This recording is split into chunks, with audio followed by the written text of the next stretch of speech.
Hey, well, hello, my fellow car modelers. How are you doing this wonderful Saturday? I just put this one together for you for something pretty neat. Again, I'm taking some of my old videos from long ago because I get a lot of questions on the Facebook group, the Luka Model Car Hobby Headquarters Facebook group. If you're not involved with that group, you should go over there. We're getting like a zillion members on that thing, and we vet it really good, so there's no spamming and there's no, when there's mean people, we send them away. So come on over. Great. I mean, there's probably truly active like 25,000 people. I'm not kidding. It's a big one, so go check it out. But I want to get moving on this. We gotta go fast. This is a long one. I took 3 parts of detailing the engine for that 66 flip nose Malibu that I will get back on. I'm still keeping that series going, but there's a lot of questions that always come up on how to do this with an engine detail, that with an engine detail. So I took the 3 parts, which makes this a long video, and I put them together. So you'll see when we get to each section, they'll say part 7, 8, and 9. That's what that's from, because I pulled it out of that series. Put them together. It's all from taking that engine, painting it all the different colors, wiring it up, carburetor, everything, all the way to the end where it's fully detailed as far as I wanted to take that engine. There's some really, really great tips on detailing the engine on there. So go ahead, take a look at this. Like I said, it's a long one, but it's got all this great information that people are constantly asking over on the Facebook group. Here we go. We got it back up for your pleasure of watching.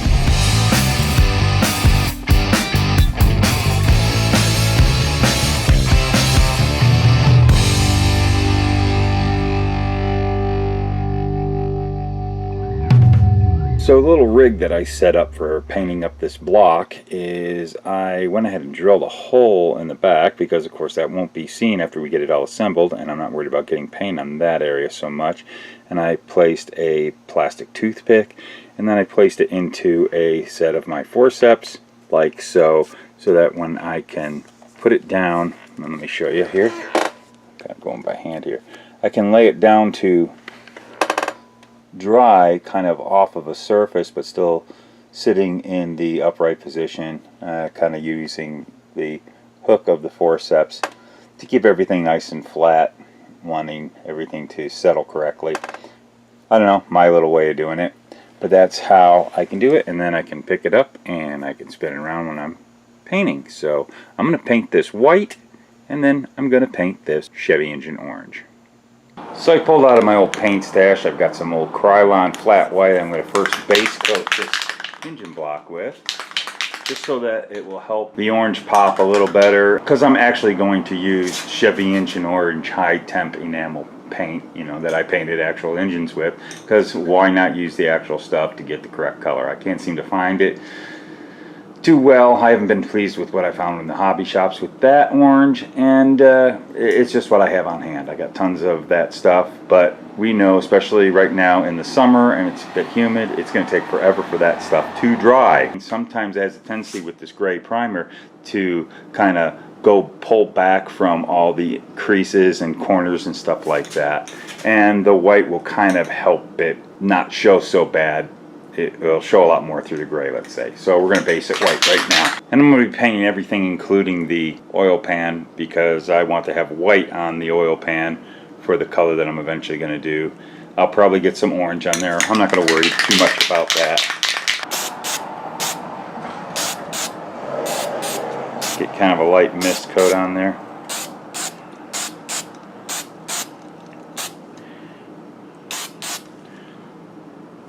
We'll let it set, and we'll put another coat on it. Alright, so I went ahead and put the second coat on there, and it's all dried. It's just a flat white, just a little undercoat. I used, again, the Krylon flat white. And now I'm going to go ahead and use Rust-Oleum, which is basically the same company as Krylon. So we're going to go ahead and spray this on there, and hopefully we get some good coverage and it looks right. So let's do this. Here we go, shaking it up real good. Okay, here we go. Enough of the ridiculousness. Let's do a test run. So I'm just dusting it on there. Don't want to get it too heavy. You also want to get on the inside here. Don't ever forget this. Sometimes I forget it, but when you get that intake manifold, you're still going to have all the little nooks and crannies of the intake manifold there that you're going to see engine color. So sometimes you forget to paint in there thinking you're putting the manifold on there, but you need to get that covered because then it looks, well, silly. So there's my first coat. We're going to let this set, and we got to get this side too. So we're going to let that sit, and we will see how it turns out. We've got all the paint coverage on there that we need. Actually, one coat did just fine. It's usually hard to do a mist coat with a spray can. That's why a lot of people like to use airbrush, and I would suggest it too. But you can see here that we got pretty good coverage, and doing that white base helps with not having that separation happen and all the detail lines and on the edges that sometimes happens with enamels. So we've got all the orange that we need. It looks like it's all good. So we're going to move back to the model room with this, and we're going to have to let this sit and dry for a little bit. So we're back in the model room, and the orange paint turned out great. So just to show you why I do a setup like this, you could see when I was painting it that it's so much easier to hold, but also putting it in the forceps like that, you get that nice angle there to where it sets perfect. When you can put it down, it's drying and it won't touch anything. And also, you can also see how much brighter the orange is by putting down a base coat of white first. So it kind of just pops that orange a little better, and it just visually looks so much better, as you can see, compared to the engine that it was just shot over primer. Same color, everything. That's all the difference that white will make. So now that we got this all dried, I'm going to go ahead and take it off of there. What I usually like to do is I take my little vise, and I like to stick it into the vise, keeping it on the toothpick, and I make my own little engine stand. That kind of makes it a bit easier to work on. I'm going to set that over on the side here. So now we're all ready to go to start assembling this engine and doing the detail on it. And what we've got here is all the parts that we're going to use out of the kit for this engine. And we have right here what we showed in the last episode of how the adventures of building a model car is the transmission. I just got that set in here, the bell housing, the headers that are kind of set for going through side pipes. We're going to still use that side pipe thing. The alternator that came off the chrome tree. We've got the fan, and behind the fan is molded on is the belt and the lower pulley.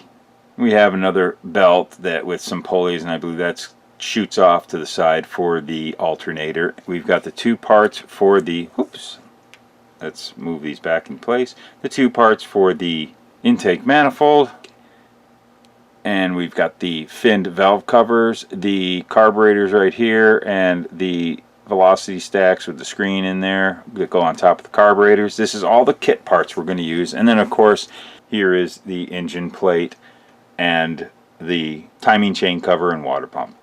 All that going to be still needing to be painted. Haven't decided what color everything in the engine bay is going to be. It's probably going to be black, so we haven't painted it yet. This isn't going to be put onto our engine assembly till we are ready to put it into the whole subframe. We'll get to that later. Right now what we want to do is put this engine together to where we can wire it up and do what detail we want to do. And I think I'm just going to go with a little bit of carburetor detail with maybe some lines going into the carburetors, maybe some linkage. Got some neat stuff to show you on that. And I want to do spark plug wires. So when I was gathering up all the engine parts out of this kit, I discovered something. I was missing the distributor. Well, sometimes that can be a good thing because maybe the kit distributor isn't really that great, especially coming from these older kits. And it gives you a chance to go rumbling through your parts box. And so I went to the old trusty parts box and came up with the perfect distributor. Check this one out, guys. It is just the perfect Chevy distributor, period, correct, for the 70s. It looks like a good points distributor with the two hold downs for the cap and the little door there to adjust your points. So I was pretty pleased with this. And another thing that's really good and what I'm looking for in a nice distributor when I'm wanting to do especially spark plug wires, which we are going to do on this, is have very good spacing and a nice area there for drilling our holes to put our spark plug wires. Now I'm going to show you what I do, but to begin with, I like to have all of these nubs, you know, for the spark plug wires to go onto the cap. I like them to be very nice size. They raised up really good, and they're nicely spaced. There's good room to work. And there's two different ways to go about this. Is I will sometimes try to replicate a boot, and if it'll slide over these, I'll just use those for placement, or sometimes I'll just shave them all down. And when you do that, it still leaves the mark of where these were at. You can see that in the plastic, and it gives you a good point to drill. So we're going to investigate what's going to work out best for our model, and we'll go over that. But I was really pleased to find that. So we're going to use that, not out of the kit. Now that we're all set and we've got all our parts, the next thing I want to work on is getting that intake manifold painted.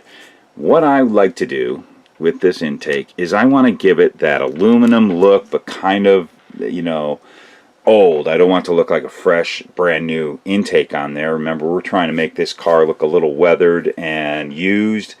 So we're going to grime it up a little bit. Mostly the engine we're going to grime up a little bit, and we'll get to that. But sometimes when aluminum is been on a hot engine, cools down, and it gets a little weathered, we start to get kind of an oxidation. And I'm going to show you how to kind of replicate that, what I do to replicate that. So first what I'm going to do is I'm going to shoot some primer on that, and then I'm going to shoot with an aluminum color that I like to use. I actually will use this paint that I actually paint real intake manifolds with when they're kind of grungy and all that, and I want them to look brand new. And that'll get us a good look, and then we'll weather it from there. So I'm going to go out to the garage and get that all painted. And real quick, before I go out there and shoot some color on these parts, I'm going to show you what I do to get everything all handled, I guess is the best way to say it. So, you know, it's handy. Go ahead and use my medical forceps. You can find these at automotive swap meets or at hobby shops, and you can order them online.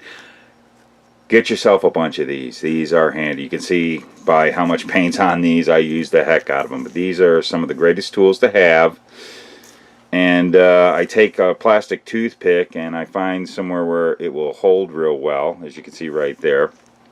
And I go ahead and get it all rigged up so that I can shoot some paint on there and move it around. Because again, you don't want to get paint all over your hands, because you go to work and people think you did your fingernails and you look silly and did a bad job at it. I'm going to go paint. And to show you real quick, this is what I'm using. Just some VHT engine paint. I painted headers and other parts on an engine a while back, and it happens to be a flat aluminum, and I've used this stuff since, you know, I have it laying around, so it's okay to use this stuff on models. Paint is paint, right? Well, this will get me the look that I'm looking for, because it does really have this great aluminum look. And this is the paint I used on basically the exhaust manifolds on this engine on my Chevelle that I had a while back. This will get us our look. Now, I said I was going to primer these, but I really didn't. I just shot that paint directly onto the plastic, and you see there's no ill reactions. Again, it's just an enamel paint. And being a flat paint, it dries really quick. But just to let you see here, in the sunlight out in my driveway, we got ourselves a really good look. So you can see I get underneath and all around. You want to make sure you get good coverage, even on areas that you think are going to be laid down and not seen. You want to get under there because you got those edges, and when you get it glued onto the engine block and the heads, you'll find that some of the plastic color will show through if you don't catch those edges really well. So I get everywhere. And again, with this, because the look I'm going for, you want that rough kind of cast aluminum look. If you hold it a good distance, you want it to have a little rough look. We're not putting a gloss paint job on these, obviously. So that's how it turned out. Now let me show you how I do to put a little oxidation on it. So basically what I did, I just put it in a little box here and put it on the floor. And I'll tell you why I got it on the floor, because I'm going to take some old Krylon flat white, and I'm going to just want to be kind of a good distance. So you put it on the floor and you get it all going, and I'm just going to shoot it from up here in just little spits. Just a little splits. It's kind of not misting like I really want. That's why you kind of hold it above. You just rain over it, just mist over it like that. And it'll give you that kind of oxidized look. If you can see there. Just a little bit.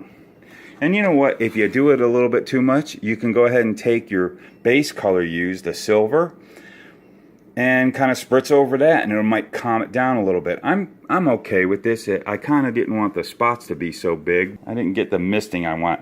Sometimes even an airbrush would work, but we're not going to bust out an airbrush for this. And that's pretty much how I get my kind of oxidized aluminum look. So we're back from the garage. Got the intake manifold all painted.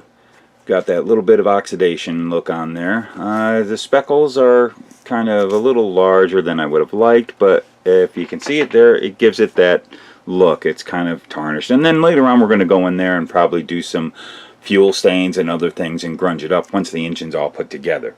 And that's when we'll do the weathering. But it pretty much got the look I want. Like I said, you know, sometimes the best paint to use to get your effects right and metals and things like that, besides what I show you with the testers metallizers, is go to your local parts store and just get some engine paints, like the, you know, paints that are for painting aluminum intake manifolds. That's what this was. It was a dull aluminum, and what the heck. So the way I look at it is, you know, if it's going to work on the real thing, why not on little cars, right? It's the look we're going for. We want it to look like an intake manifold that's aluminum, and well, it looks like an intake manifold that's made out of cast aluminum. So let's put it a little bit together here real quick. What's cool about these, I always like this thing, is it pretty much snaps together. I mean, we're going to glue it, but it holds together pretty good. This is such a cool intake manifold, one of my favorites. That's what I was saying. This kit was just filled with great parts. That's why I always bought them up, just to use and raid parts for other models. But that is an excellent high-rise manifold, something that was really popular in the 70s, even today on a lot of race cars. But in the 70s, this was just a huge thing to put on your big block. And that is the look we're going for. So we've got that pretty well set. Next, what we're going to do is we're going to glue it all together and move on to the next part. And today I'm going to be using some CA glue, and let's see what we got going here. I'm going to put my CA glue over on this side. Okay, and to start off, you got to make sure that we're going to be going in the right direction. This right here shows the thermostat housing, so that's obviously going to go to the front, being a Chevrolet, and the hole for the distributor, obviously for a Chevrolet, would be in the back. So I'm going to put this bottom part on first. I'm just going to take a little bit of CA glue and just dab it on the bottom here on these two pickup points, or little knobs here. To problem with my CA glue getting old, I got strings. You can't have those glue strings. I don't know if you saw that, and that gets on paint and stuff and wrecks things. So this is just going to go right on there. And remember, I showed how we got it all planed and leveled, and look at how nice that fits on there. And you see what I mean when you want to paint on the underside. You know, you don't want that black showing, because again, you can kind of see in the areas that touch the heads and the flange there of the intake manifold. If you didn't paint underneath there, you might have on the edges there some of the plastic color showing, and that'll ruin the effect of the model. So there we go. We're going to go ahead and put this portion on, the top half of the plenum, as it's called. Just going to put it on the pins, and you can see it's not fully cured yet. It moved around a bit. So we're going to let that glue set up, and then we'll move on to the next part. And one thing that I want to cover, as I know there's going to be some guys say this, lots of times you want to scrape the paint on the areas that are contacting with glue, and that is very true, but I have found this is kind of a low stress area. I'm not going to really concern myself that much with it, so I know you guys are going to comment, hey, you should scrape that paint off that was on the engine block under there. But you know, I got enough glue on those two pins that came down and the whole area. I had already kind of hit that with my X-Acto knife, so there's enough contact in there of plastic. So it is true, you kind of want plastic to touch, no paint in between, to get a really good contact. But I can tell you right now, that thing is on there, and it'll take some force to pop it off. Okay, fellow modelers, so I went ahead and got the oil pan all painted. I wanted to go for kind of a goldish look. I just went ahead and used Model Masters brass, and yep, it's brush painted. You know me, I love that Model Masters, and I brush painted, and no strokes or anything. Got very good coverage on there, and I could control it and get my lip real good, nice straight line there. You know, you could go ahead and mask all this off, but I just wanted to go ahead and do that with the brush painting. I just like that. And we take a look at the finished bottom here. And I see a few thin spots with the orange showing through. Again, it would have been nice to put a base coat on there, but I was kind of in a hurry. I just wanted to get that on there. We're going to be griming it up a little bit anyway, so we can get those two little areas covered. But we got really good coverage. You see, there's no seam line. It all worked out good. We've got good coverage of the brass on there. I'm liking the look of it. I think we got the look really well on that one. So next I'm going to go ahead and paint the oil filter here. I gotta look around and see what kind of stickers I have, but I'll come up with a color on that depending on what sticker I have, because I'm going to put you know, either Pennzoil or something from the day. I want to try to find a retro sticker that'll work on there to depict an oil filter of the day, and paint it the proper color accordingly. And then also we're going to go ahead and use some metallizers. I'm going to paint up that starter a bit, give the car a good look. I think this stuff is going to be pretty visible in that tubular front chassis there, so we want this all to look really good. I think I might go into here with some you can see a little bit of runoff here. Again, an area to grime. My paint was a little too thin there, so it kind of went up into here on the cracks, but again, we can use that to our advantage. I can grime that up a little bit. But I think I'm going to go in here and also hit these freeze plug areas. Since there's the freeze plug detail, why not hit those with either a silver or another brass? I think because I did this with the brass, I'm going to hit those with silver. Just again to give a bit of a contrast. You know me with contrasting. I like the word, that's why I say it. I've got all the freeze plugs painted but this one, so I thought I'd show you my little technique. I am using metallizer titanium. I wanted it to be a little bit darker silver than putting silver in there. Just, you know, because again, the engine's old. The steel freeze plugs would be a bit tarnished at this point. I'm using a 5-0 brush. It's kind of big. I actually have thinner brushes, but this one is brand new and it's got a good point to it. So I just take a little bit, and you can see how that one looks, and I just really lightly dab in there. With it being slightly thinned, you can kind of let it flow into the crevice a little bit, and it's just best to get in there once with a nice dot. And of course that one's not as nice. The one on camera is not as nice as the one I did right before it, because I'm camera shy and I'm nervous, and I don't want all you fellow modelers out there laughing at me. So let's try it again. We're going to just do a little dab in there.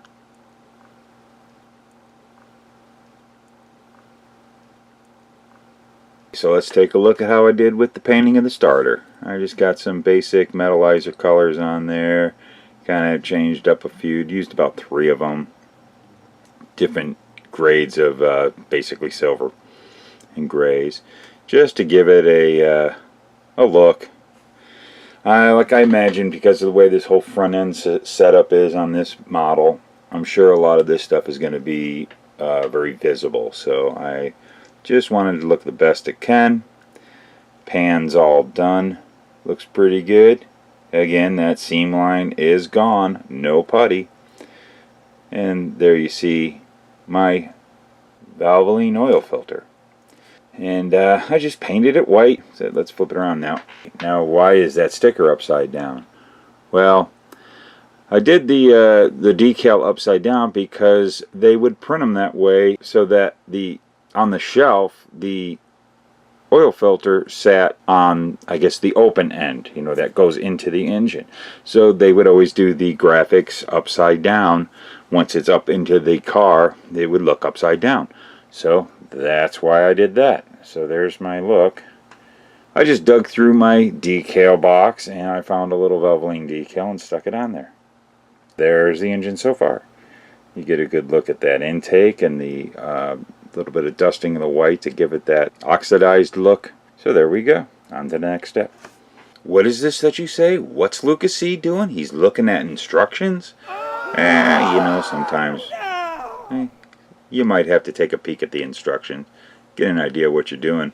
And then I discovered something. The missing part, the missing distributor. Well, it's a good thing that I went ahead and looked for something else, because it looks like what it used was a magneto type distributor or something really basic, but it looks on these instructions. So I wouldn't have wanted to use that anyways. So that's one thing in this kit that kind of stinks, the distributor. So thank goodness for parts box. Remember kids, always keep your parts. Don't go throwing those away when you're done with the model. You throw them in a box, and years later you might come across a need for it. So always keep your parts. You can see right here I did my wash, black wash, to enhance the fins on the valve cover, and you can see the SS427 on there really good when you do this. And I covered this backwashing in my last video about the detailing of chrome bumpers and grills. That is a really good technique to bring up the detail in chrome valve covers and such. And here you get a good look of the aluminum effect I tried to get with the intake manifold and dusting it with the white to give it that little bit of aluminum corrosion.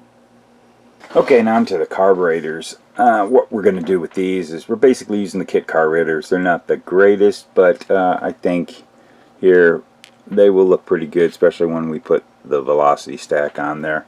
It's got a decent look there. They've got pretty decent detail on the float bowls, and you kind of have a blob here on the side that kind of represents the linkage and whatnot. And it depicts a 600 CFM type Holley carburetor. And so we're going to be setting this up for the dual setup. And so what I'm going to want to do is I want to drill holes for the linkage and for the fuel line, which would be on the side of the float bowl right there, and the linkage is right there. I drilled out the linkage there for the wire that I'm going to use for the carburetor linkage, which is a pretty thin wire. It might even be a little bit too big. You can go with, you know, take whatever wire you're going to be using for your linkage. You kind of want to match up the drill bits you have. I just have a drawer that has a collection of little drill bits, and I tried to keep them organized and know what sizes I have, but they end up falling out and being all over this little drawer I got, so I just size them up the best I can. But this is the tricky part. I kind of started the drilling. I got a little pilot hole going, but I go ahead and just get it in the side there and start drilling in far enough to where you can stick your line that you're using for your fuel line, and with a little dab of glue. And that's what we need. Just get in there a little bit, just so it's far enough to stick in there. And try like heck when you're starting, which I did. If I had the camera on, you would have gotten to see a nice owie. But, you know, you slip off and go right into your fingers. That is just a part of model building. If you can somehow do it safer by holding it with a pair of needle nose pliers like this, and if you can do that, that's always better. It saves holes in your fingertips. But sometimes I can't really get the control I want doing this, so I just take the chances with my fingers. But for safety, because remember, we're safety first, always. Remember, safety first, kids. Alright, so I want to put some paint onto the carburetors because I'm not really wanting to have chrome carburetors. I don't think it's going to look realistic to the type of car that we're building here. So I got some paint. I'm going to make these look a little more like that goldish or zinc look that your average Holley carburetor that you would buy would have that look, you know. So how we would do that is first we got to handle this thing, and it's kind of a little thing to put in your fingers and try to paint. So I'm going to flip it over onto the side that gets glued, take my X-Acto knife and just kind of stab it right here, because again, that's a glued area and you're not going to see it, and bing, look at that, we're holding on to it. And the paint that we're going to use today on the carburetor to get the look I'm looking for is Testor's Metallizer's Burnt Metal. And it has this look to it that I think really replicates the color that the cast metal of the carburetors have. So this is what we use, and we shake it up a bit. We're going to take a bit. I like to get the paint that's up on the rim, a little bit of the really watered down paint down there. I'll put it right in the cap. We're just going to go ahead and brush it on. Just light strokes. Again, this stuff is so thin. What I like about it is the brush strokes just seem to go away with this metallizer because it just kind of self-levels. There you go, and it's all dried, and you can see that it's just got a little bit of that gold tint to it. It's a little bit more grayish than I had hoped for. Sometimes you can mix a little brass into that and it'll give you that look, but this is going to work fine. I just didn't want to have that chrome. Okay, kiddies, we're going to move on to wiring up this distributor. So I went ahead and got it painted to the colors that I want, and I'll tell you what I used. For the cap, to give it that XL Ignition Products look, I wanted to go with a brown cap, and so I just used some Tamiya Flat Earth XF52. For the body of the distributor, I just went with some metallizer non-buffing steel. That pretty much shapes that up, and I also just, I don't know if you can see it, but if you can see some of the detail on the hold down pins, if you can see that they are chrome, and then also the access door to get to the points to adjust them. I went ahead and just took some of the paint from my Molotov chrome pan, dabbed it onto a piece of tape, and just used some brushes and just brush stroked the paint detail for that. So that's how I got the look and the colors of my distributor. Originally I wanted to keep the nubs to kind of try to put boots on it, but it wasn't working out. Had a whole video going on that. It was a disaster. So we're going back to step 1 or 2 or 7 or something like that. What I'm going to do is I'm going to whack all those off flush, and then we're going to drill into the cap where the remaining spots are that is left after we cut those nubs off. That'll give us a good guide to put all the spark plug wires in the right place, but we're still going to add the boots that I was talking about. The spark plug wire I chose to use is from a company called ProTech. They've been around a long time. If you haven't heard of them, look them up on the internet. Check out their stuff. I'll tell you, the prices are great, and but most of all, I think it's the best spark plug wire. And of course, they also have other things in photo etch and everything. The stuff is really, really good. The product is excellent. I highly recommend them.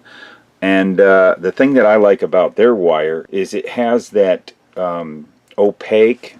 In other words, you can't see through the plastic sheathing or insulation on the wire, where there were a lot of other brands over the years of ignition wire, model car detailing ignition wire, that the insulation had kind of a translucent characteristics to it, and you could see the metallic wire underneath, so it gave kind of a metallic look. To me, it never looked like real spark plug wires. ProTech, excellent stuff. Another thing that I really liked about it is some of you older guys have been doing this modeling even back in the 80s. Do you remember a company called MSE Model Products? That time they had the best wire, and it looked like this stuff. And when ProTech came out with theirs, it was the first time somebody came out with a product that looked just as good as the MSE Model Products wire. So yes, I highly recommend them. They have a whole bunch of colors to choose from. We're going to go yellow because, again, we're going for that XL ignition look. So I've got my wire out of the package here, and I also have a wire insulation that is a little bit bigger than the spark plug wire that you're using. And what I have is I always keep this is some stuff I acquired years ago. Yeah, it's some nice red micro bulbs. I might have a use for those one day, but what I really got this for is the wiring was really excellent. Had a nice good size gauge, electronics wire of either black or red, and I'm going to use some of that red. And let's take it out of the package here, and what we're going to do is I'm going to snip off a piece of it. And what I'm going to want is I want that insulation. It's a little bit bigger than the spark plug wire, but we're just going to use that insulation. I'll take my X-Acto blade here, and I'll just put it down, lightly pressing down on it. I don't want to go too hard. It's going to be a little tough. You want to twist it around. You just want to do a slight cut, and And that should get us to where you get that thing sliced and you just go ahead and pull that insulation right off the wire, because all you're wanting is that insulation. And I just took enough to use up the, again, this is going to be cut into little pieces to make the boots. So what we're going to need to do is we're going to need to cut off these nubs off the distributor and just get that thing a flat surface. And after I painted it, we should be able to see the round spots that are left where the pegs were, and that gives us the area and a spot to where we want to drill. It'll show us right where we need to drill. So let's go ahead and cut these off real carefully.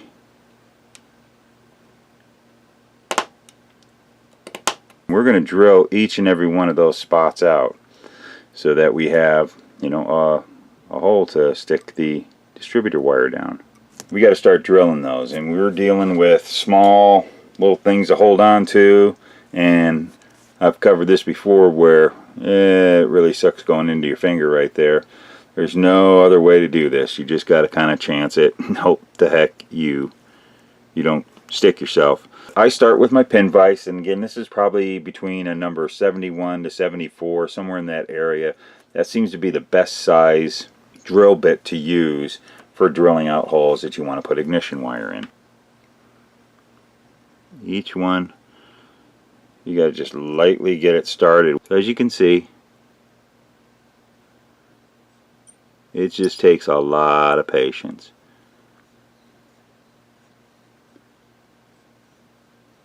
So I got this one started. As you can see, we're going to get this one going. I'm going to go ahead and drill all these, and then we'll get back to showing you what I got going. Now I've started drilling out some of the holes. I've got 4 of them drilled, and I was really having a hard time keeping the drill bit to where it wouldn't fly off or rip down the side of the distributor. So I took, like, my little pointer here, it's got this sharp end.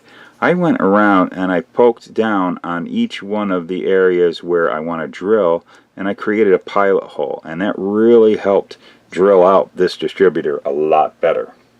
So you can see we're getting it going. We've scratched it a bit and all that, but we'll go back with paint and retouch it up before we put the spark plug wire in. Okay, so we've got all the holes drilled in the distributor. That turned out really good. That's like probably one of my least favorite things to do in model car building. I hate drilling out the holes in a distributor and doing all that wiring, but boy, it sure is satisfying when you get all done. And I know that there's pre-wire distributors out there. There's some companies that produce those, and they're convenient and all that, but I personally just don't think you get the look, the realistic look, I should say.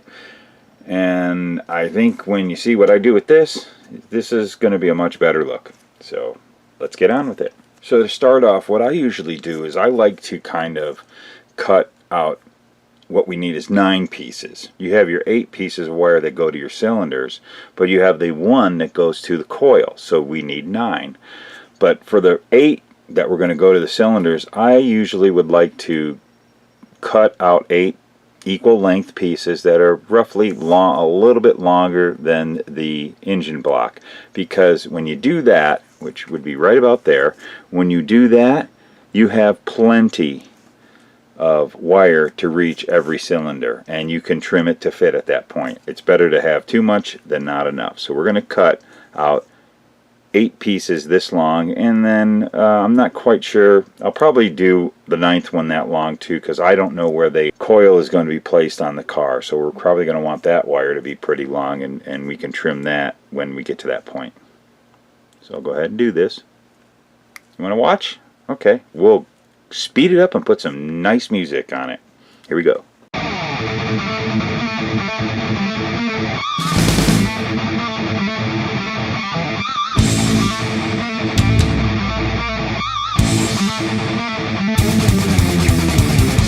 One, 2, 3, 4, 5, 6, 7. One more. And we've got one more. Boom. So there's 8 right there. And I'm going to go ahead and I'm going to cut this one kind of long. This is going to be the 9th one. I'm going to leave this one right over there. So you guys are going to find this to be really, really neat. And it's going to be a challenge for me not to get my fingers in the way, but got the camera zoomed up so you can really see it well. This stuff is small, so bear with me here. So I'm going to cut this. We're doing the side that goes on the plug. We're going to need the boot to be a little longer. What I'm going to do is, you see my little pointer here. This is why it's good to have a little tool like this. I need to widen this hole so that the spark plug wire will fit in there. If you can't find insulation that doesn't quite work out with your spark plug wire, this is just a little bit too small, but it's the best I could find, so I got to widen it a little bit. If you've got a pointer like this that has this beveled, you know, kind of graduated from a point to being a lot thicker, this works out really good because it's tapered. As you go ahead and just stick that in there, you can kind of stretch out the end a little bit. Do not poke your fingers. That is the difficult part. Another thing to make it a little bit easier, what I'm going to do is I'm actually going to strip a little bit of the insulation off the end of the spark plug wire, just to help sit into the boot a little better. You'll see what I do. Get that little piece off. Just a quick little strip off like that. Do the other side. This gives us kind of a guide pin now going into, because when you see what I'm going to do, you need these things to be really set into those boots. So for the glue, I'm going to use this quick setting Tamiya extra thin. This stuff is really fast. I used it the other day doing some roll cage and it worked really well. The problem with this is it's like water and it's hard to get it onto the spark plug wire. This is new for me trying this cement out. We're going to give it a shot. And I'm just going to slide that right. Oh, it's so hard to get. I'll slide that right into there. So there we go. We got the boot on one end of the wire. Now here is the neat part. This is pretty cool. I'm going to do the same thing on the other end. You saw that I stripped the other end. Now, this is going to look goofy, but wait till you see what I'm going to do. Check it out. I get this end with some glue on it. So we're basically going to curl it around, and we're going to put it into the other end. Get it up into there, and put that end in right there. And there we go. Boy, does that look ridiculous. What the heck are you going to do with that? Well, let me show you what I'm going to do with this. This is where the part gets really, really neat. Now, I know what you guys are saying. Oh, Luka, how the heck can that work out for doing spark plug wires? That's ridiculous. You got both ends going into the same boot. Aha. For right now, we do. This is where it gets really neat. What you want to do is we're going to, on this side here, we're going to take out a little bit of material, kind of like a pie shape. You want to get a fairly sharp X-Acto blade. You can see I started working on it. You want to cut a pie shape out on the inside of the loop, right out of that insulation. Let's get a little more cleared out. Just halfway through. You don't want to cut all the way through the insulation, because you want that still to be one piece. And now what you want to do is you take a little dab of glue, and we want to just put it right into that V-cut area. See if I can get it with some tweezers. We're going to fold that thing over into an elbow and let that glue set up. So there you have it. You have yourself an angled boot. And then the advantage of going ahead and doing this whole looping technique and working with the boot being right in the middle is now this loop will hold it together in place while the glue sets up. And it's also going to give you something else, and I'm going to show you right now. So basically, now that we got the glue all set up, we've got ourselves a nice angled boot. And now you want to go to the side that is the part that goes into the head, replicating where the spark plug is. So you want to just go a little ways down. Let's get in a good position here. You want to go a little ways down from the boot, because you want to have some wire, and you just cut it right there, and look what you got. And there it is, all stretched out, and you got yourself your angled boot and your stretched out wire. This end here we'll put a black boot on, and that's going to be going into your distributor. This will go into the head. That's basically the spark plug right there, so to say. That's for the spark plug hole. This little bit of wire here will get glue on it and stuck into the head. You won't even see that. That'll just hold the boot. And then from the side of the engine, you're going to see it's going to look like angled boots over your spark plug. And there you go. So to this point, we've got the distributor ready to go ahead and go into the back of the engine. And I'm not going to put the plug wires onto the distributor cap first. I'm going to put the plug wires into the head first. This is a little bit of a different way than many of you probably do it. You first wire up the distributor and then you go ahead and get everything cut to length and fit into your head. I'm going to do it a little different, and you're going to see why. At this point, I've got this distributor ready to go. I've put the coil wire on, and there you can see the little black boot. I did it the same way I did the red boots, but with just a little piece just sliding onto one end. There's no need to do that angle boot for this. We're not going to have angle boots on the distributor. They're just going to be straight boots. We'll get this mounted on the engine right now and start getting all the plug wires into the head. So we've got the distributor mounted, and now what we want to do is we want to figure out where we want to place the holes for the spark plug wires to go into to be the spark plugs. We'll take what's going to be the headers that we're going to use, and as you can see where they line up right there, the spark plugs need to be just slightly below the ports for the exhaust. So we'll remove that, and we're going to want to place them right about there, there, there, and there. So I'm going to get those drilled, and we can move on to the next step. So I've got all the holes drilled, and I'm going to finish taking care of getting all of the spark plug wire angle boots done, and we're going to place them all into their positions here on the engine, and then we will start placing them into the distributor cap with the black boot. So we've gotten all the spark plugs into the spark plug holes, and the boots are all set. The reason why I need to go this way is because of these angle plug wires. If I was wanting to do any types of wire looms, photo etch wire looms, or make some out of plastic, you can't get it over the boot, so you got to get it over this end and run all your wires and go into there. So that's why I do it opposite whenever I do the angle boots onto the heads. I am not going to be using photo etched wire looms. I came up with a different idea that also gives me an opportunity to show you guys a cool technique. I'm just going to make this because it's kind of the beater street racer car. I want to get the look that the owner of this car just kind of threw the wires in there, and because he's always pulling them on and off, just kind of wraps them together with zip ties. And I'm going to show you how to get that zip tie effect here in a little bit. But before that, we're going to first get these wires into that distributor, but we need to have the black boot for the distributor end. So what I've done is, if you can see right here, I did it on the other bank, and I'm getting ready to do it on this right bank, is right here.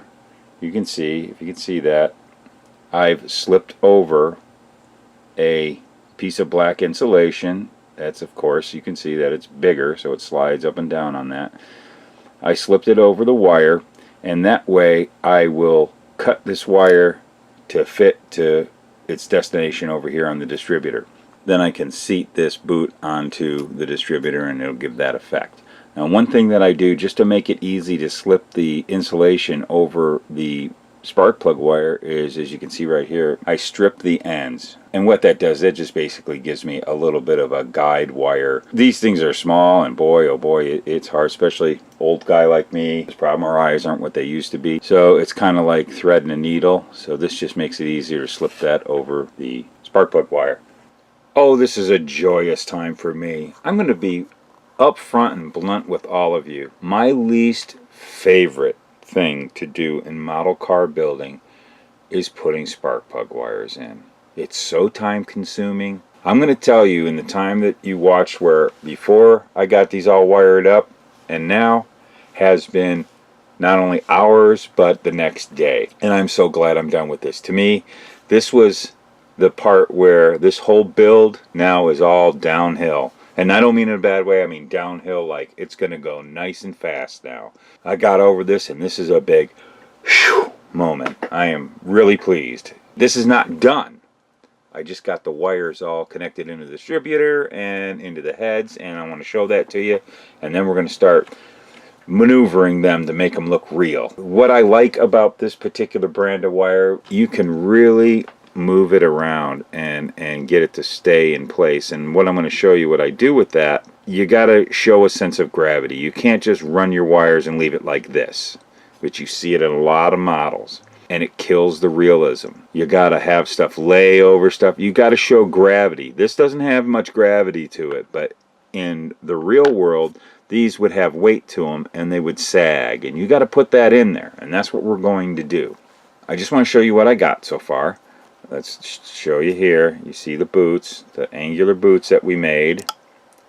And just to let you know, let's take the headers.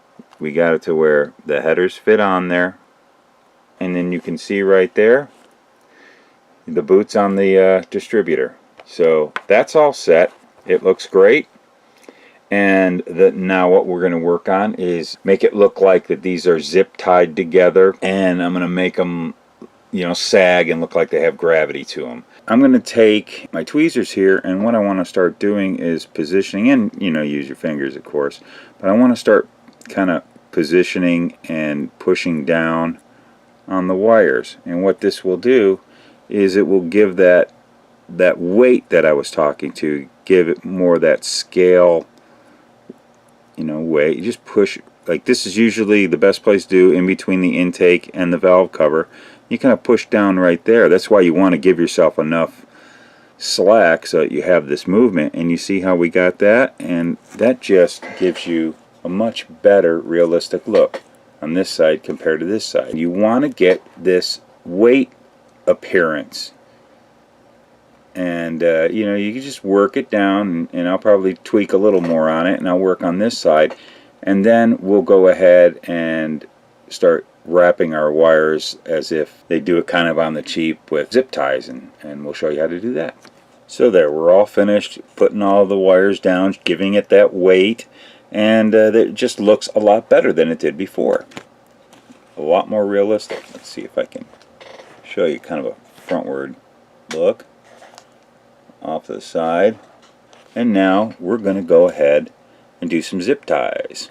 There is a great product by Detail Master. They have something that's just called detail wire, and you see how much thinner gauge it is than the ignition wire, and this is useful for a ton of things. I'll show you some other stuff later, but what we're going to do is we're going to use this stuff for making zip ties. How fun. Is we will start by just cutting off a piece.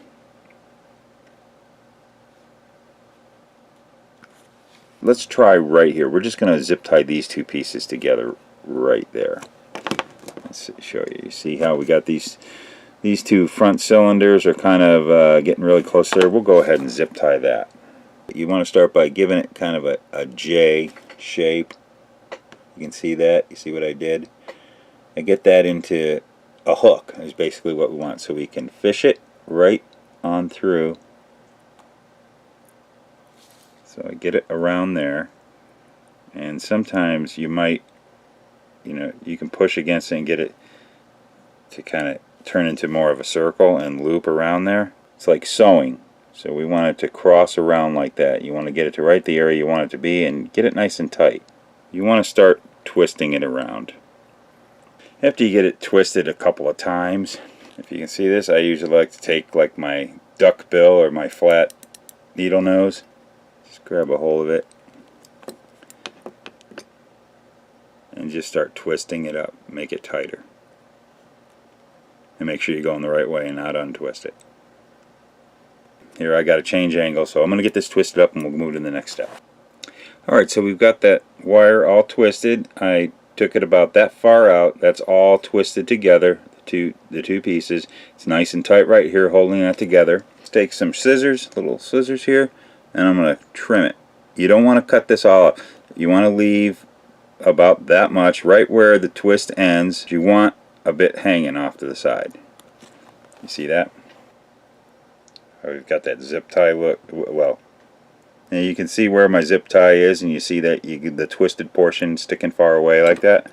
You want to just kind of fold it around. So if you can see right there, we've got this looped around, the wires looped around and holding the two wires together, and that twisted portion I flipped it around, and that gives the illusion of the zip tie, that portion that you zip through. It just kind of has that illusion of a zip tie, and hopefully it's so small, hopefully you're picking that up.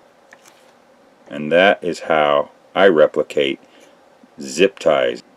So we got all our zip ties on, as you can see here, here, and here. I got those all set. We'll give you a little spin around of this.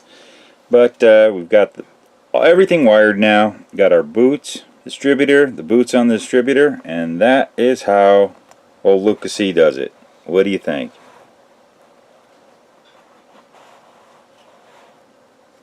We'll show you. Here's a nice little side shot. Trying to keep it in the camera here so you can see. Do a nice little, trying to do as smooth do as smooth of a rotation as I can here for you. But that is what we got going. So there is the ignition wires, spark plug wires, whatever you like to call them. So there it is. We're done with that step. Next we're going to move on to putting those carburetors on and putting linkage into that, and that's all the detail we're going to do on this engine for this model. And then we'll look into griming that up, but that's for another chapter.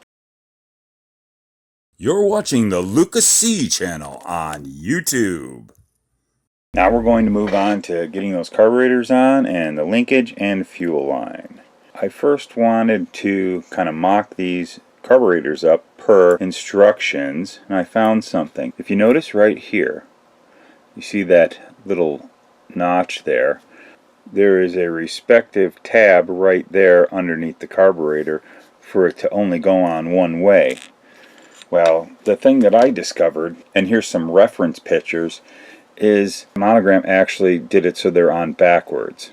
So here's your little vacuum pot, and where the linkage would go would be on the back, and usually it's the other way around when you have this type of setup on a high-rise dual carburetor engine. That's one problem, so we needed to turn these around. Well, another problem I'm having, I have to make a decision on, is there's two ways of having carburetors on high-rise dual carburetors. You could have them this way or flip it, and of course because of that tab it won't work.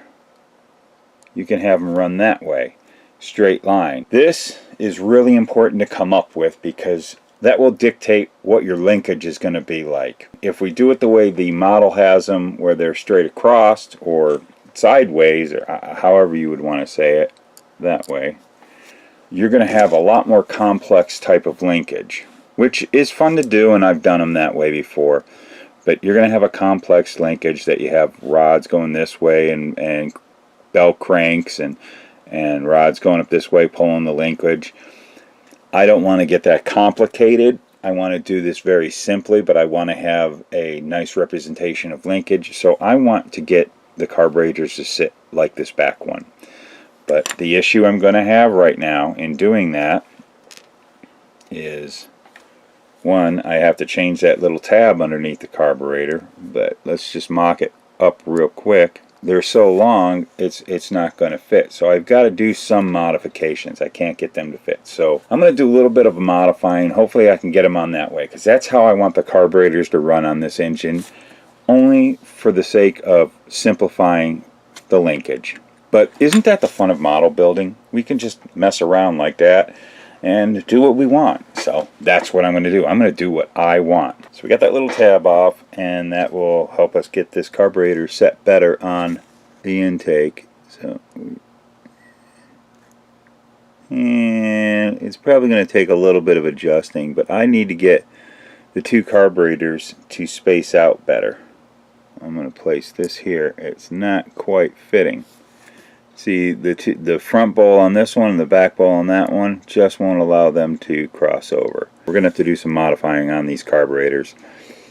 I don't believe they're actually correct in scale and dimensions and everything, but we want it to look as realistic as possible.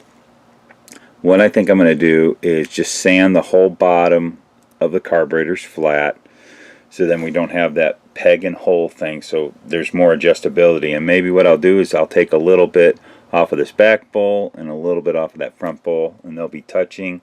I think it will look just fine. So I'm going to go ahead and do all that right now. So I'm going to take Grandpa's file here and just lay it down. Just lay the carburetor down flat and just kind of file the bottom flat on both of them. And there you go. We got the bottom flattened out.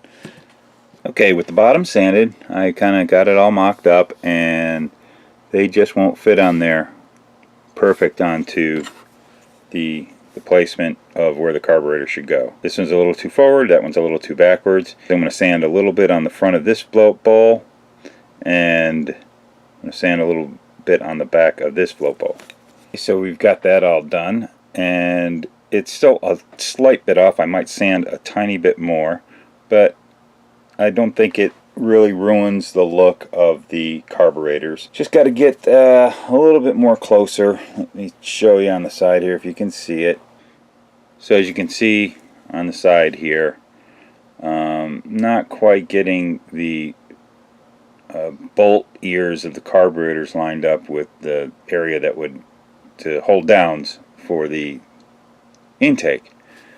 But I think we can get that to work out close enough. Maybe I'm moving it around, I don't know.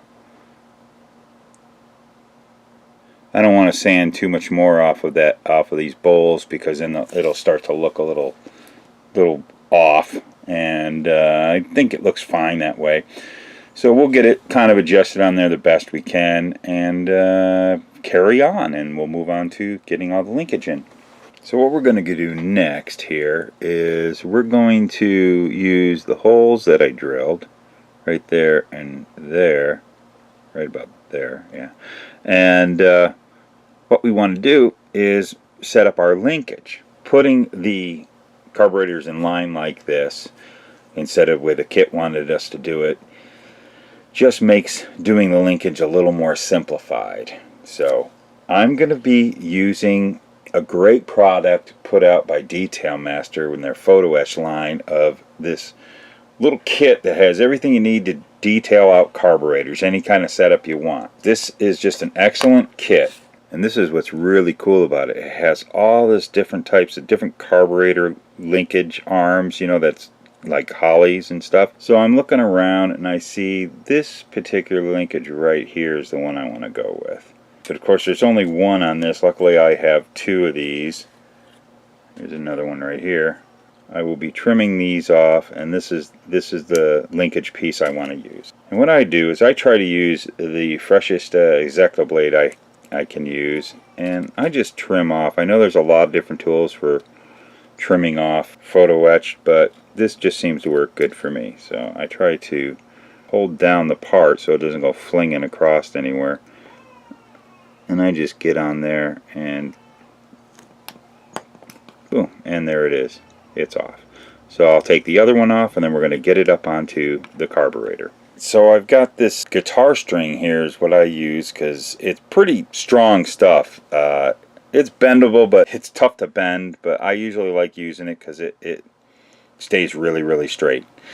So what I want to do is I'm just going to start with taking the end here and just doing a little bend.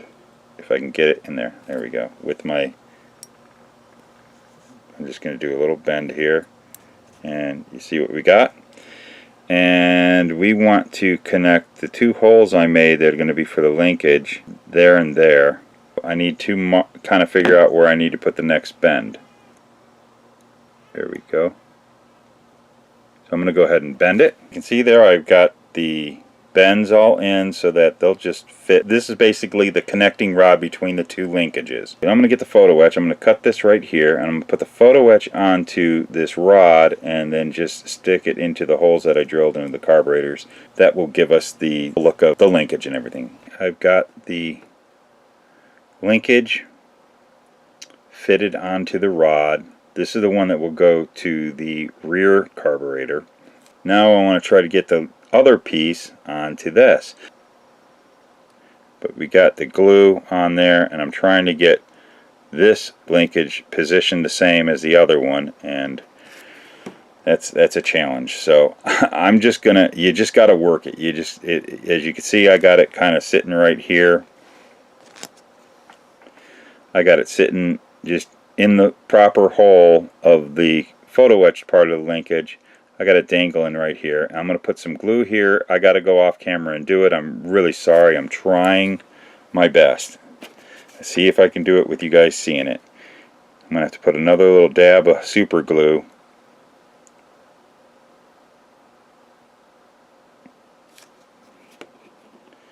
Let's see if we can get this. I'll use my pointer here. See if we can get this to kind of go to where it belongs and positioned correctly. Such a challenge. As you can see, I'm having a real difficult time getting it to point, but there we go. I think we got it. I think we got it. It looks pretty much the same.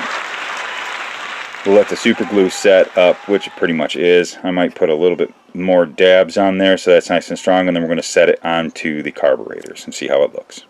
I think we got lucky. I think it's there. You see where we're going with this? You see, we've got that one in there. And let's hope we get it into the other hole. Right, so I got it in, and we've got our linkage rod, and we've got our carburetor linkage all set, and it looks pretty good. I got everything even, and you want to make sure that these are all facing in the correct direction and the right angles and everything. It took some work, a lot of patience, but you just take your time and work real easy, and make sure you stay over something, because when these things drop, you can never find them. That's always a challenge, and when these are the only two I had, I did not want to lose them. The next thing we want to do is a return spring, and I'm probably going to run the return spring from here to maybe a bracket I'll make here. The return spring, you guys are going to find this really neat, and what I use for return spring, we've got guitar string. The smallest gauge string on a 6-string guitar that is still round wound. There's a string, and then they wrap it round wire, a smaller gauge wire around the main string. Now what you're going to want to do is yank the round wire, the rounded wire, round wound wire, off of the main string, and that's going to give you a small spring, and it's perfect for return springs. So let's show you how I do it. So to start off, I want to figure out how long I want my spring to be, and I want it to be about that long. It's okay to have it a little longer than where we want to place it, so you want to have as much as possible. So I'm going to cut this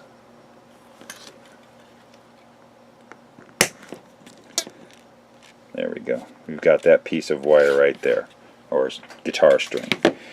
This is where it gets a little complicated, but hopefully you can see this. It's just, I usually just take my fingernails, or if you got any tools, but you want to kind of start by pulling a little bit of the round wire off. Okay, you see there, I've gotten some of that wire off of there. See if I can get, and you want to pull some of that off. And what we want to do is get that kind of like that. You see that? We've got some of that round wire, the wrapped wire, off the main string, and I'm going to pull that out. See how we got that there. Now the reason why we do that, what we need to do, because this is so tight and you can't pull that string out of there, we want to get rid of that string and have just basically a round wire spring. This is basically a little spring right there. So I'll usually take the two ends here in my fingers, and I'll start to twist them in the opposite direction of how they're wound, because what that does is it loosens up the spring around the main guitar string. And hopefully what you end up getting is you can grab a hold of that string, the core string, and pull it out, and it is really tough. Okay, so I've got the spring coming off of that core wire, and you see there, I got it loose, and I started slipping it off, and there, we'll take it off the rest of the way, and look what we got. We've got ourselves a spring. Now what we want to do is you want to take these ends here, kind of get them straight out. You just get a hold of them and you just slightly pull on it, just a little bit, and look at that. We're making a spring. you can see you get it kind of not so close together, and you can really see that it's a spring.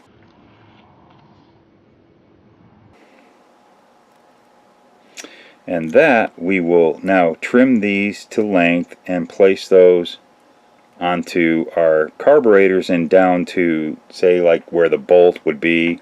There'd be a little bracket on the bolt of the intake, or wherever you like. It's completely optional to you, but there we do. We've got ourselves a return spring, carburetor return spring. I'm even going to stretch it out a little bit more. Don't want to go too far, but you got it looking like a spring. Let's put it onto the engine. I went ahead and I attached the spring down here at the intake. I found a little spot that it would stick in there, and I hold with super glue. This is kind of going to be hidden a bit by the engine plate. Maybe later we'll see how it looks. Maybe we'll have to do some doctoring to make it look like there's a little bracket there, but that was the best place to put it. And the next spot I want to do is I'm going to put a little super glue on it, and we will attach it to the carburetor linkage. Okay, I got it attached up at the linkage here, and we've got ourselves a good looking return spring.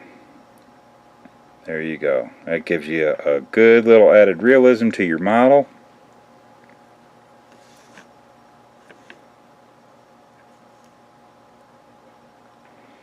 Simple as that.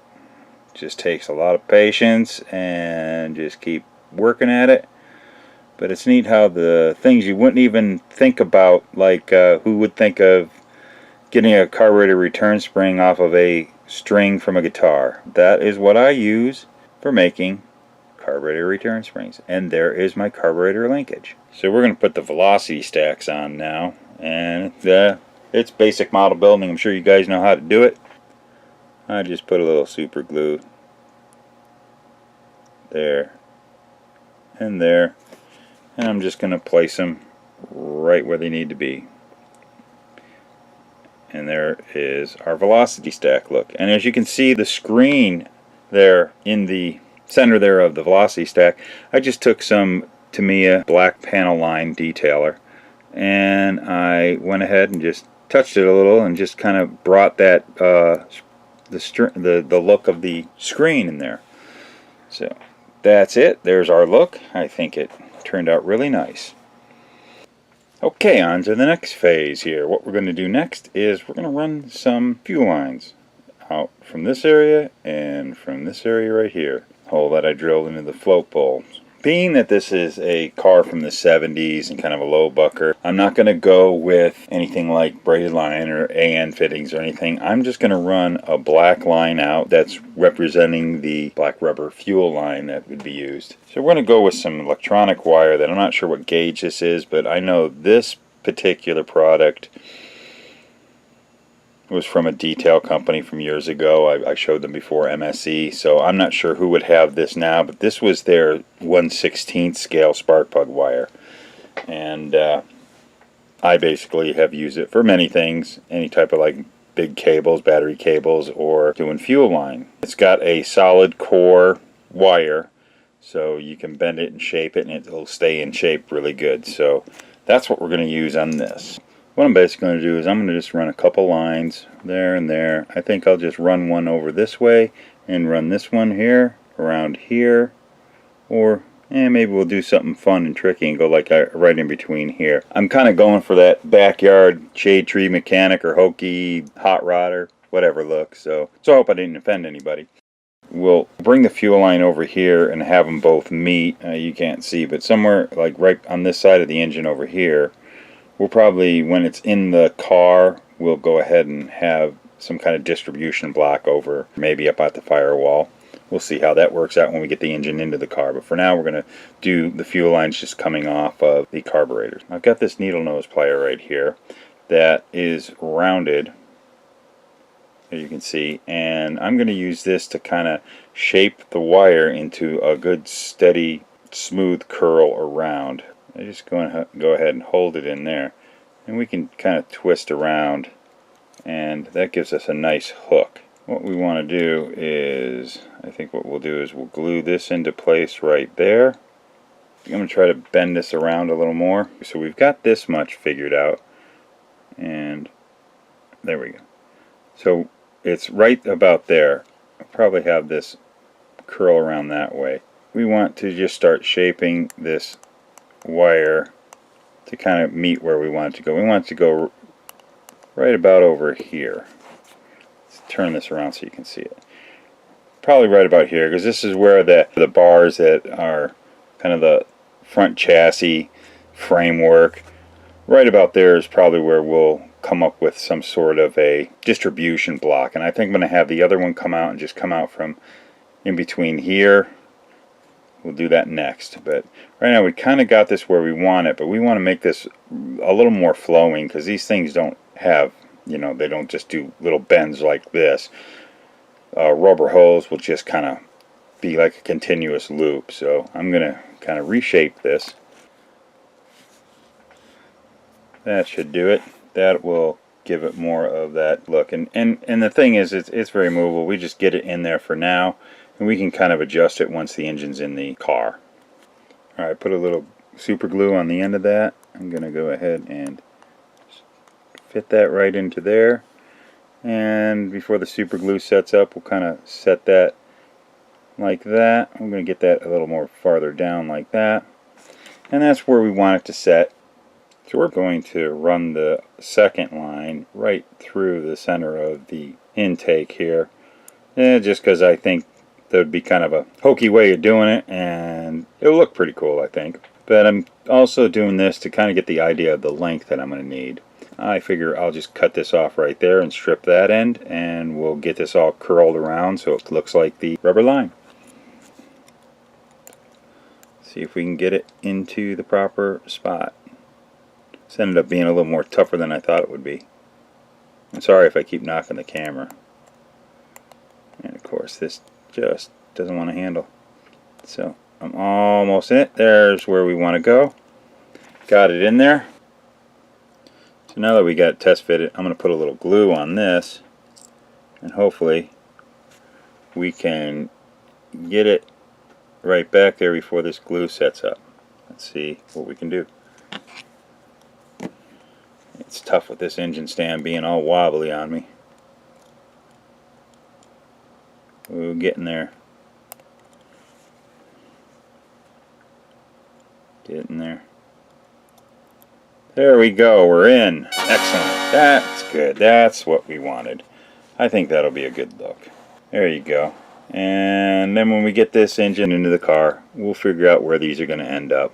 So what we want to do is we want to get the look of a clamp onto the hose right here, holding it onto like there's a barb fitting sticking out of the carburetors. We're just going to do that with a little bit of paint. So we're going to go ahead and use steel Tester's Metallizer. This is going to be a real steady thing here. I'm just going to take this and just lightly hit it. Just try to make a line right there. And that will just give us a look of a clamp on there. So there you go. Pretty simple. Simple little paint detail. It'll just give the right look that we need. And again, we're not going real complex. There's a lot of other ways you could go. You use some wire, kind of do the twist tie thing with some steel wire.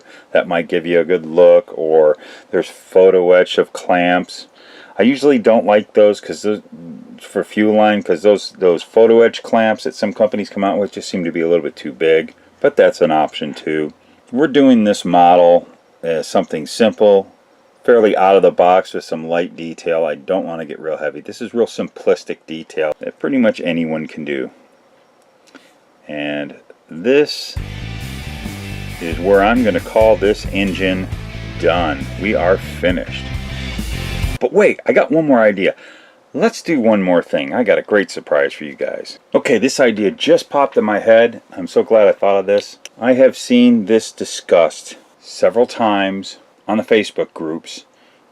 People are wondering, what do you do, or do you know how, or how could I replicate a dipstick, an oil dipstick on a model car? Well, kiddies, you came to the right place, because I'm going to do it for you right now. So what we need to do first is we need to drill a hole into the engine block where the dipstick will come out, which on a Chevy big block, it'll usually come up right in between the two center ports and be right about there. It'll come up this way and we'll bring it up to about here.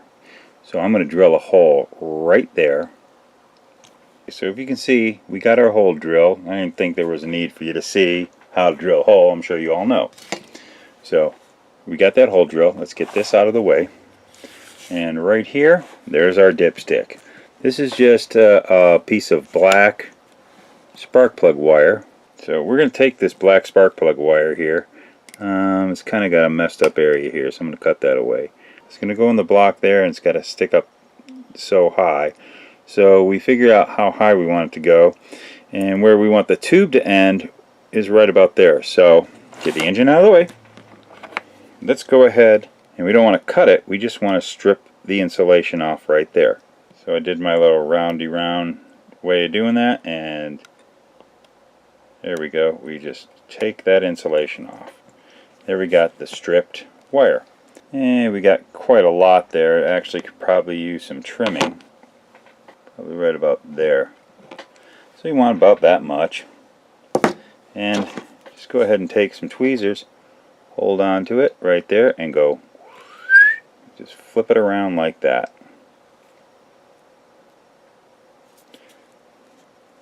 See what I did? Watch the magic. Dipstick. There's a little hold there. You can kind of work it. There you go. You got yourself your little dipstick right there. Check your oil in your little model car. We always got to check the oil in the car. So there's the dipstick. Let's put it onto the engine and see what it looks like. Put it right into the block right there. Think. We are glued. Let that set up. I know it looks like it's just sticking right out of the block right there, but this can be maneuvered wherever you want it. And just kind of take your dipstick and bend it up into place. And there you go. You can kind of work it. The thing is once you get it up into place, when we go to put the headers on, you can get it totally set where you want it, but it's wire, so you can put it wherever you want. Probably see right there.